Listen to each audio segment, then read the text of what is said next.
Welcome to Lesson 6, Applications to Exponential Functions. Our learning goals: I can and will solve real-life exponential applications and answer related questions. So today we're really going to focus on these two things, doubling time and half-life. Appreciation and depreciation and population growth, that's going to be focused on Lesson 7. All right, so here we go. The exponential function will be used to solve problems with population growth, investment growth, depreciation, bacteria growth, and radioactive decay. So first of all, we are going to talk about the following. We're going to talk about doubling period. And here's our formula. N of t is equal to A times 2. 2 is for the doubling period, T over D. Mr. Wills, what do the rest of those things mean? Well, let's look at those right now. So here we go. N of t is the number of bacteria present after t units of time of growth. So after whatever t is, that's how many bacteria there is. So N of 3 would be how many bacteria there are after 3 hours. T is time in units given, so it could be hours, minutes, days, years, etc. A is the initial number of bacteria or whatever is present at that time. So it might be people, it might be whatever. And then D is the doubling period. So how long does it take for the population to double? Okay, we'll do it one example first. A biologist knows that a bacteria culture doubles every 3 hours. So right away, I know this 3 is my D. That is my doubling period. After 6 hours, well, that's my T.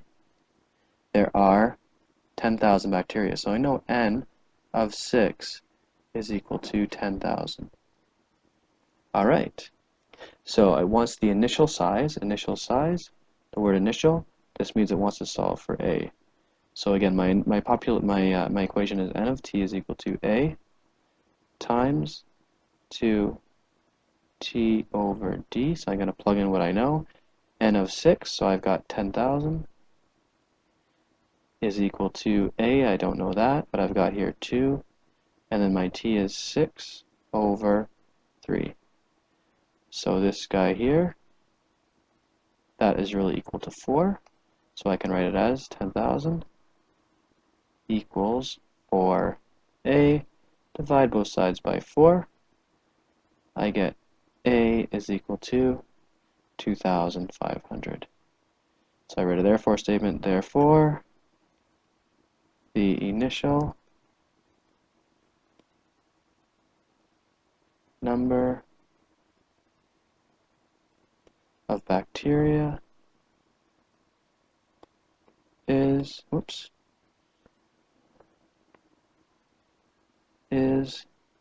2,500. All right, continuing on.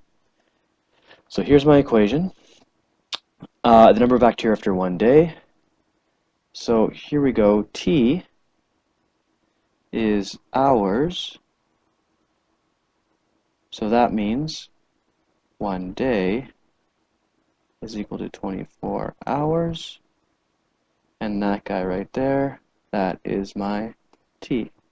So I'm going to have N of 24 is equal to 2,500 times 2 to the exponent of 24 over 3. I put that on my calculator, and I get the grand answer of 640,000. It's a lot of bacteria, so N of 24 is equal to 640,000. Therefore, after 1 day, there are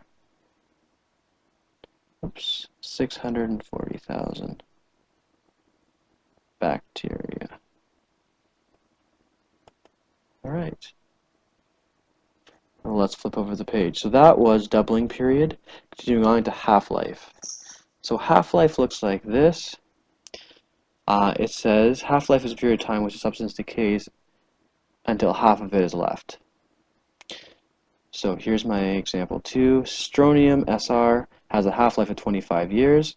So here half-life, you notice that the base changes here. My base here is 1/2 instead of 2. So doubling period, my base is 2. For half-life, my base is 1/2. All right.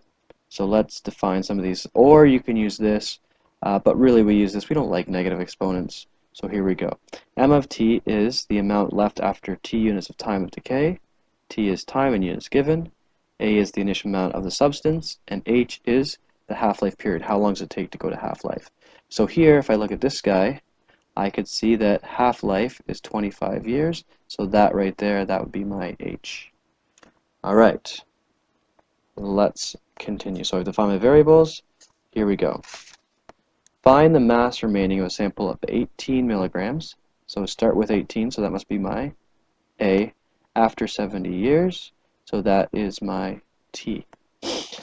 So my equation will be, going back here, it's going to be M of 70 is equal to, the initial amount is 18, times 1/2 to the exponent of 70 over 25.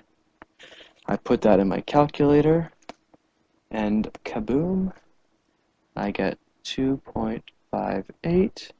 Therefore, after 70 years, there is 2.58 milligrams remaining of strontium. All right, let's continue on. Here we go, last example, my favorite example. So here's my equation. M of t is equal to 18 times 1/2 to the exponent of t over 25. How long will it take for the sample to decay to 4 milligrams? So this guy right here, this is my M of t. All right, so what do I have? I have 4 equals 18 times 1/2 t over 25. All right. First thing I can do is divide the 18 out of both sides. So divide this by 18, divide this by 18. So here I get 0.222 is equal to 1/2 t over 25. Now, I'll be very honest with you. The curriculum says we're going to guess and check to find that answer. Ugh, no, I don't like that. Guessing and checking is one thing I do not like, so I'm going to introduce a rule to you, and it's a log rule. You'll see this if you take advanced functions next year. However, I'm going to introduce it to you anyways. So it says this. So here we go. We're going to use this rule. If I have log of a to the exponent r, the beauty of log is this r can be brought down as a coefficient. So this is really equal to r log a. Mr. Wills, how does it help us? Well, watch this. I am going to take log of both sides. Right? What I do to one side, I can do to the other. So take log of this. Oops. Take log of one side, take log of the other side. So there we go. How does it help me? Watch this. So here I'm going to have log of 0.222 is equal to log of 1/2 to the exponent t over 25. How do I do this? Well, the beauty of log tells me I can bring this down. This is the problem. I'm trying to solve for a variable as an exponent, and it's very difficult, but I can bring that down using this beautiful rule right here. So I'm going to have log of 0.222 is equal to t over 25 log of 1/2. How do I get rid of this? Well, I can divide log of 1/2 by both sides, like this and like this. What do I have now? I've got now, oops, I have log 0.222 over log of 1/2, or 0.5 if you will, equals t over 25. Mr. Wills, let's get rid of that 25. So I can send that 25 over up here. So I'm going to have, finally, t is equal to 25 log 0.222 all over log of 1/2. Put this in my calculator. So I'm going to do 25 times this. So I do that exact same thing in my calculator. Come on. Do that in my calculator. And when I do that, I get t is equal to 54.25. Again, you can just put this whole thing in your calculator. So 25 times, and then I do log of 0.222 divided by log of 0.5. Put that in your calculator, and kaboom, I get the answer. So now I can do a therefore statement. Therefore, 4 milligrams remain after 54.25 years.